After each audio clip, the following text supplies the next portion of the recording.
Singularity. Hello, my name is Nicola, aka Socrates, and you're watching Singularity One-on-One. Today, my guest on the show will be Jonathan Mugan. Jonathan is the author of an interesting new book titled The Curiosity Cycle: Preparing Your Child for the Ongoing Technological Explosion. So, hi Jonathan, and thank you very much for coming on the show today. Oh, thanks for having me. Fantastic. So, Jonathan, let me begin our conversation here today with the first question, which is, or probably before the first question, let me ask you to introduce yourself for those of our viewers and listeners who may not be familiar with you. Sure. So my undergraduate degree is in psychology, and I can tell you a little bit about how I came to be where I am. So I was in psychology. I wanted to understand the way the human brain works. I went to study a Bachelor of Arts, but I became a little disillusioned because it just seemed like we were just talking about different people's ideas about how the brain worked. And so I started to get the impression that nobody really knew. And so I just went ahead and got a regular job doing computer programming after graduation. But then in my mid-20s, I kind of had a little bit of an epiphany. I was thinking about how I had no idea what is in shampoo. I was looking at my shampoo bottle, and I realized, looking at the ingredients, that I knew nothing about what was in it. I didn't understand it at all. And I realized that I had ignored half of human knowledge by studying a Bachelor of Arts instead of a Bachelor of Science. I was more interested in the soft side of things, and I had always thought the hard side of things wasn't quite so enlightening. And so, but then realizing that I had been missing half of humanity's knowledge, I realized I needed to go back to school to do that. So I went back and got my master's in computer science, and then on to get my PhD. And I chose computer science because I was already working with computers. And my original goal of understanding the way the brain works, it seemed like artificial intelligence was a great marriage of that goal to understand the brain and of the current computer work I was doing.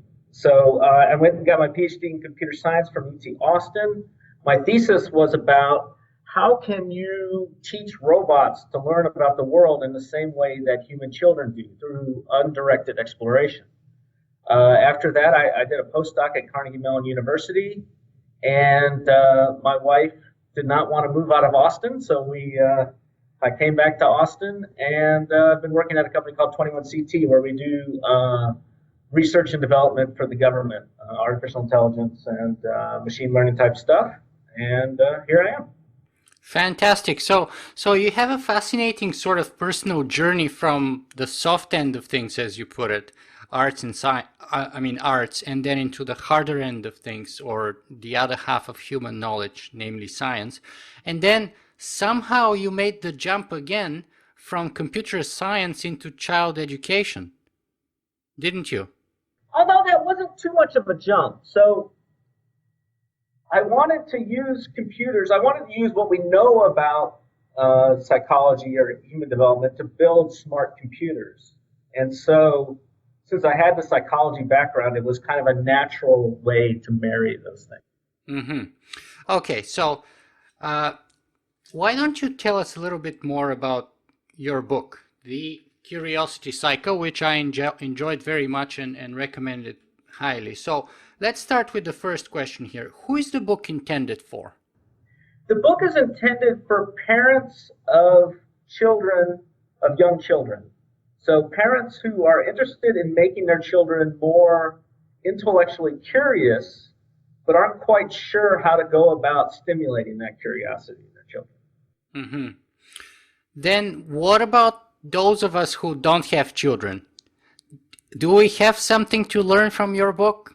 I would hope so. So the book is in three parts. The first part is the curiosity cycle itself, which stems from my thesis work on the developmental robotics, which was a robot can first find some feature in the environment, such as like a crown molding in a house. And once it can find that feature, it can start to build a model around that environment or around that feature. So maybe the fact that a tree has flat leaves means it'll lose its leaves in the winter. And then once it has a model, it can use that model to start looking at the environment, start testing that model. And so it could say, oh, yeah, it turns out most flat leaf trees do lose their leaves in the winter, but there's this one tree that doesn't. And what kind of tree is that? Oh, that's a live oak tree. Oh, that's odd. And so from there, your curiosity kind of expands out as your knowledge expands out. And that was the driving idea behind the learning robot. And that's the first part of the book. The second part of the book stems more from once you have some set of knowledge, this knowledge is not in the ether, it's embodied in the human brain, which is an organ with limitations. And so these limitations manifest themselves in many cognitive biases and different ways of seeing the world. So the second part of the book is how you can teach your children, or how, if you're interested, how you can start to overcome some of these cognitive biases and see the world in a more pure way. And then the part 3 of the book is really more now that we have a curiosity, we know we're embodied in the brain, we have to look at the societal impact of the way technology is changing everything around us, the job market, and the way we live our lives. And so it's how you can prepare your child and yourself for this changing world. And so I talk a little bit about how computers think, and about how the fact that computers are now doing a lot of the thinking in our environment changes our environment, and how you can be ready for it. Yeah, and let me say that as a sort of a child that never actually grew up myself, I have to admit that I think that even though I'm not a parent, I did learn a few things from your book about our cognitive biases and about things that I should avoid and or should learn about, or should be more cognizant about in my own behavior and the way I perceive the world, and also some tips about how I should approach learning in a more effective way. Oh, great! That's beautiful. But let me ask you this: so, is building robots really that similar to educating young children? So of course not. However, if we're going to build smart robots, not the brittle things that we have now, they have to have a grounded understanding of their environment. And so the way you get a grounded understanding is by actively going out in the world and playing with things. Because if you're told that things fall, that's different from losing a grip on something and seeing it fall to the floor and break. There's way too many things in the world to simply tell them all to a robot. So a robot has to go out and learn.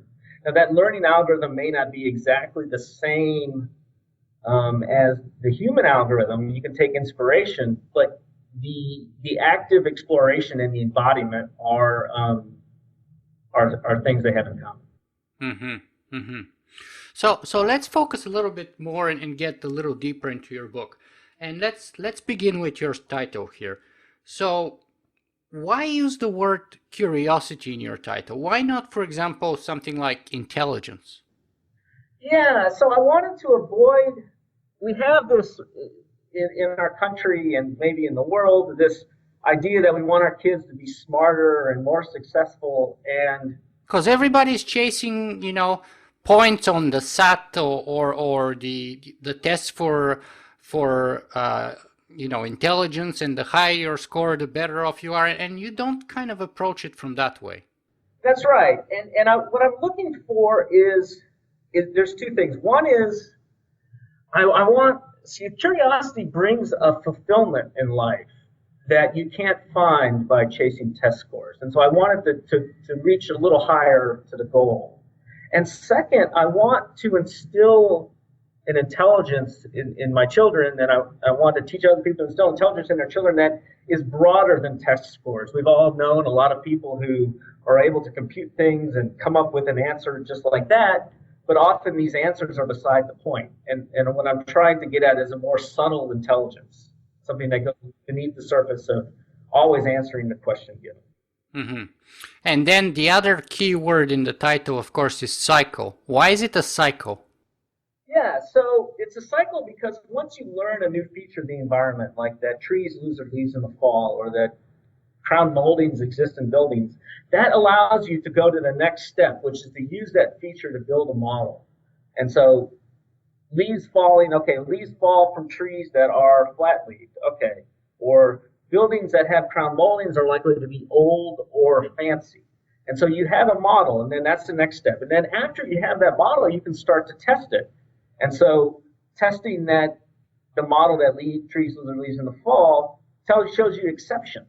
So sometimes the model's wrong, and that's the beauty, because what you're striving for are these models that aren't quite complete. And all models aren't complete, but if a model's not quite complete, that's what really triggers the curiosity, because it makes you understand, well, why is it that this model is that way? Why is it that some buildings have crown moldings, but they're not that nice?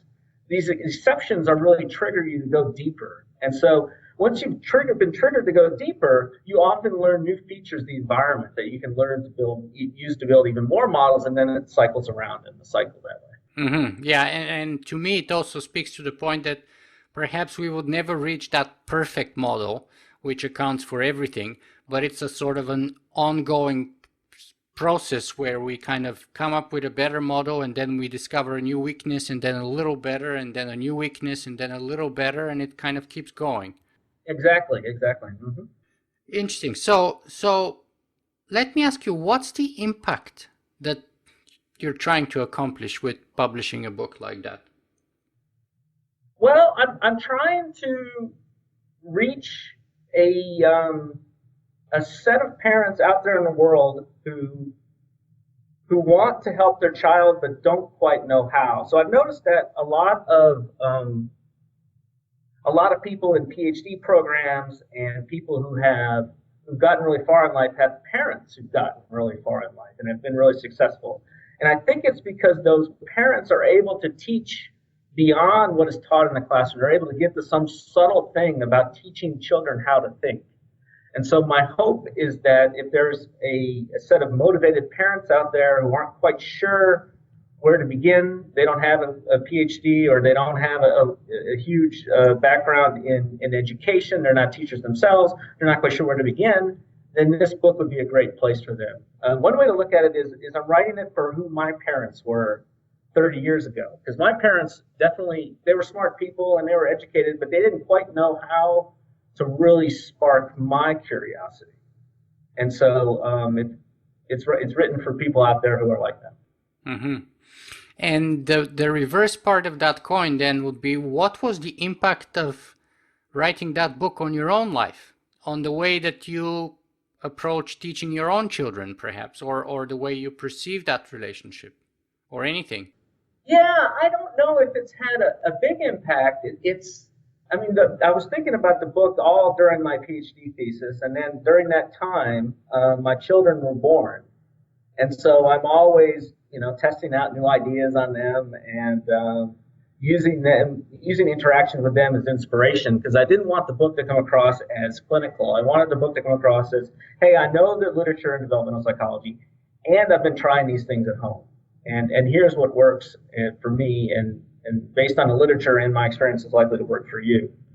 I don't know if it's had a big impact. It is funny, though, when my wife reads parts of it, she says, yeah, this is just the stuff you're always talking about.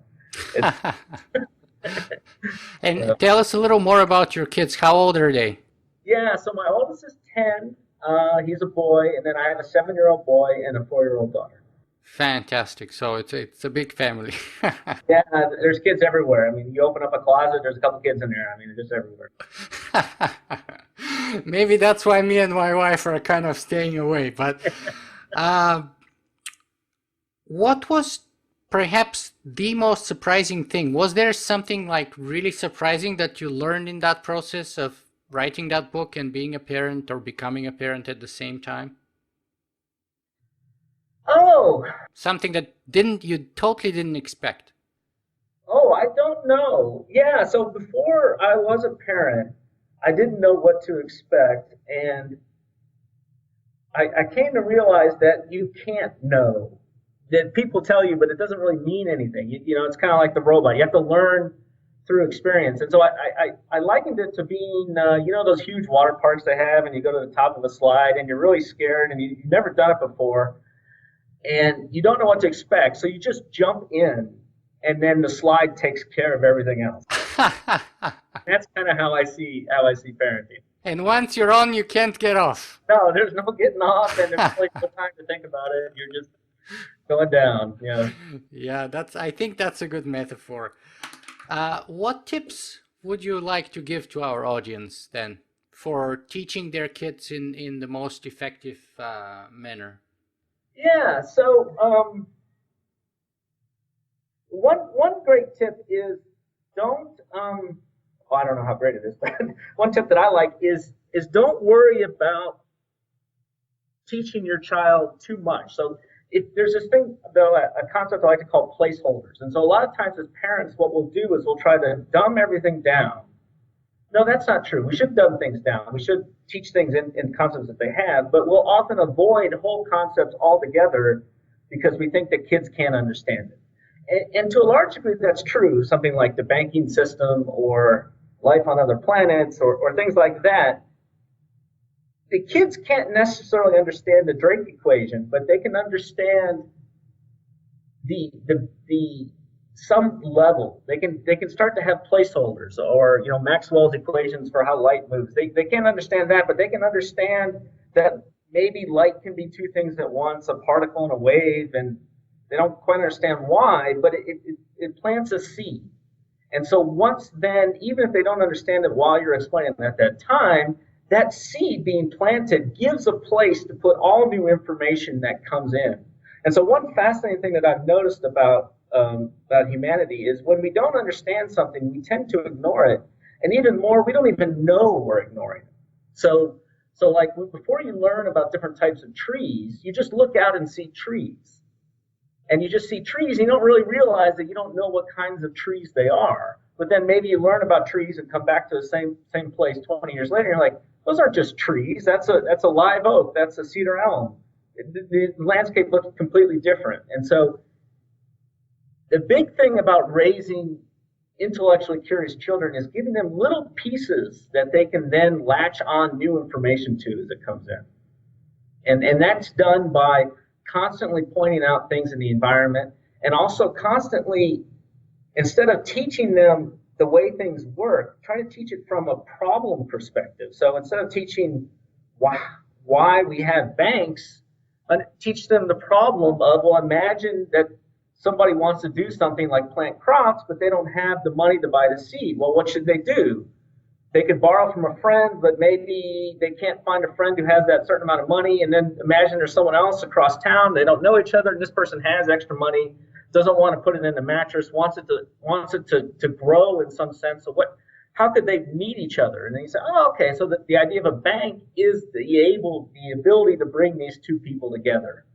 And then now you understand this idea of banking not from someone just told you it's a place you deposit money. You understand the problem it's solving, and that gives you a deeper understanding. Mm-hmm. And what then are some of the most common mistakes that people should avoid?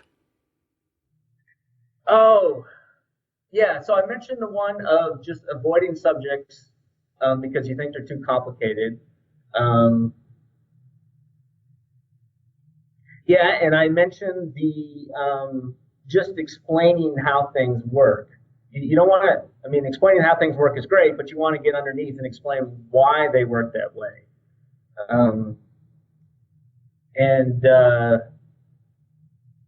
And I imagine most of your viewers know the more common ones. It's amazing how the literature just keeps coming out. The more you talk to kids, the smarter they get. They really need that interaction. And positive instead of negative, the idea of attachment parenting, that you have a relationship with the child that's not authoritarian. You're not the 1950s dad who says this is exactly how things are going to be, and we're not going to have any discussion about it, because it turns out that this discussion, this back and forth with your kids, this constant negotiation that really drives you mad, is really great for the kids because it teaches them how to navigate the adult world and not just take what's given to them. Mm-hmm.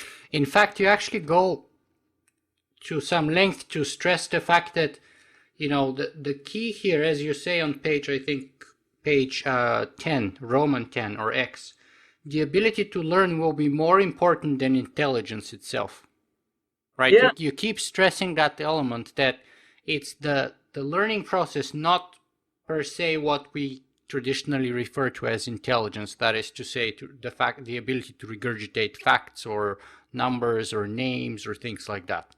that's right. And especially, and you mentioned things to avoid. Like one classic thing is you're.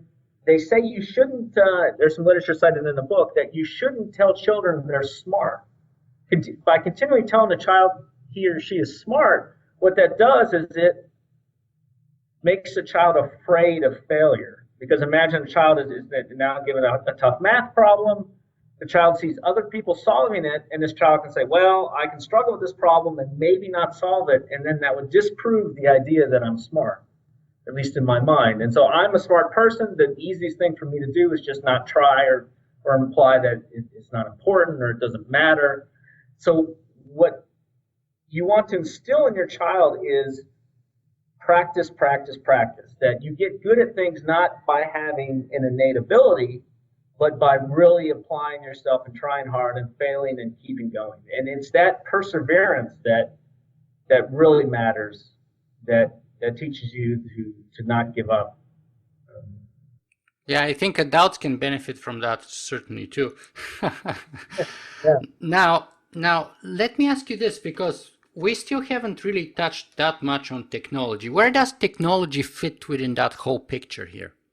Yeah, so we talked about, you mentioned how I emphasized learning over innate intelligence, or learning over even just knowing things.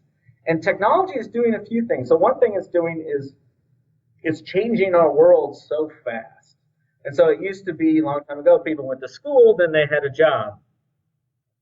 And so they used what they learned and maybe learned a few new things along the way. But now you have to continually in the workforce reinvent yourself, reinvent what you're doing, because the things you were doing 10 years ago, chances are they're obsolete. And if you don't have that,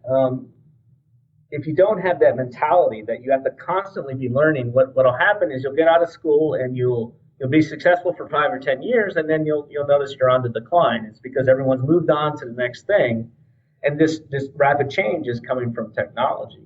In addition, we also have, it used to be important to know facts and know how they fit together.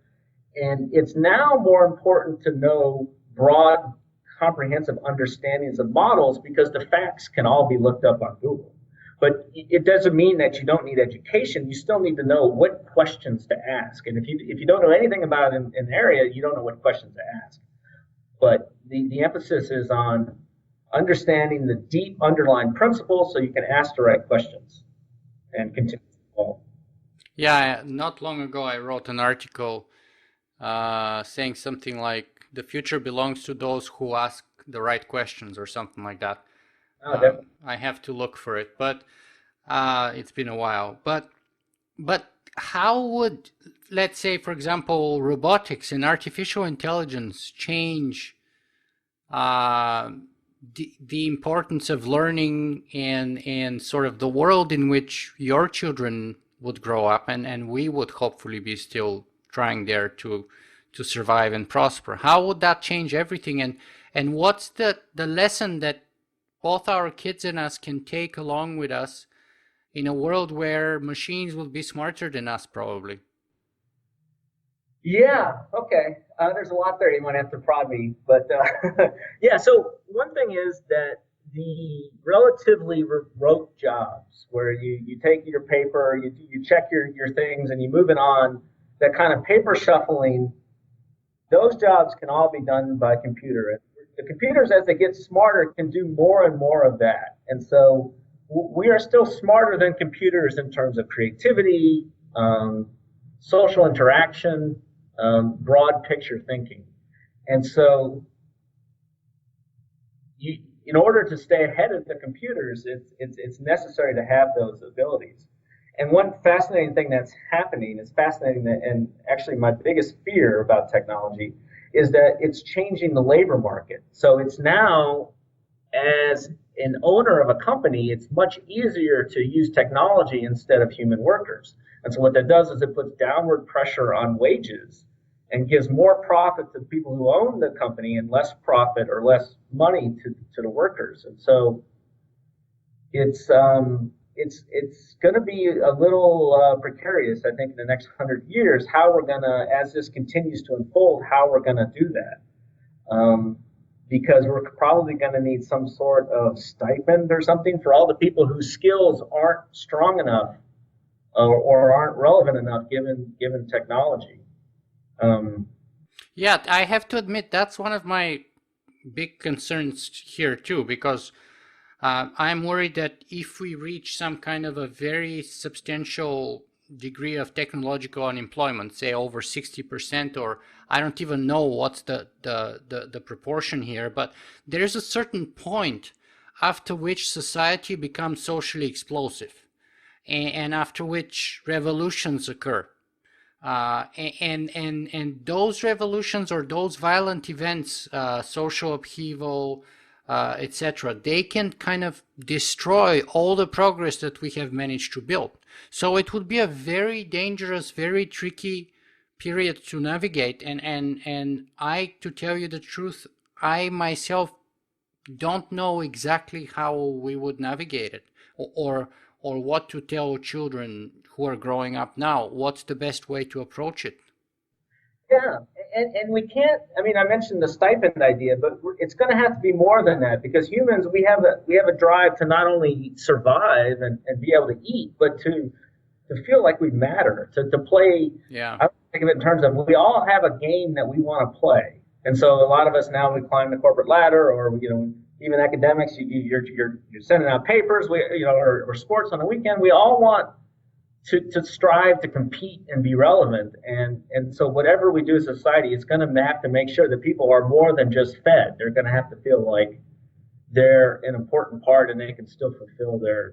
Yeah, and the point that you bring up about some kind of a government stipend or program is from top down, but what about from the bottom up? What about from what do we personally do about this? How do you tell your children to prepare for that world? Because the chances are it would be much tougher for them to find a good job and earn a living than it was for us, for our generation. Just like I think it was tougher for us than it was for our parents' generation. Yeah, and so I think a lot of that is going to come to being able to create fascinating, intriguing, and useful artifacts. So you create this podcast kind of out of your mind. You created this podcast because it's interesting to you. And we're all going to need, as the society transforms, to find that thing that we love. And so I created the book. It may be that you are really interested in graphic arts. You could create arts. You could create a business. We're all going to need to focus less on working for a living 40 hours a week and then having leisure time to making our passion our central way of contributing to society. And so one thing that I strive or stress with my children is to make sure that you are, along the way in your education, you're creating artifacts, things that can stay around, that can kind of show what you've done and what you can do. Mm-hmm. Well, I think that sounds about right. I, to tell you the truth myself, I'm not quite sure yet if I'm able to actually accomplish that goal with my sort of podcast work for the last 4 or 5 years. But the reality is I haven't come up with anything better so far. So, and I do love it. So I can't really stop doing it either. Yeah. Jonathan, let me ask you, where can people find more about you and your work if they're interested to find more?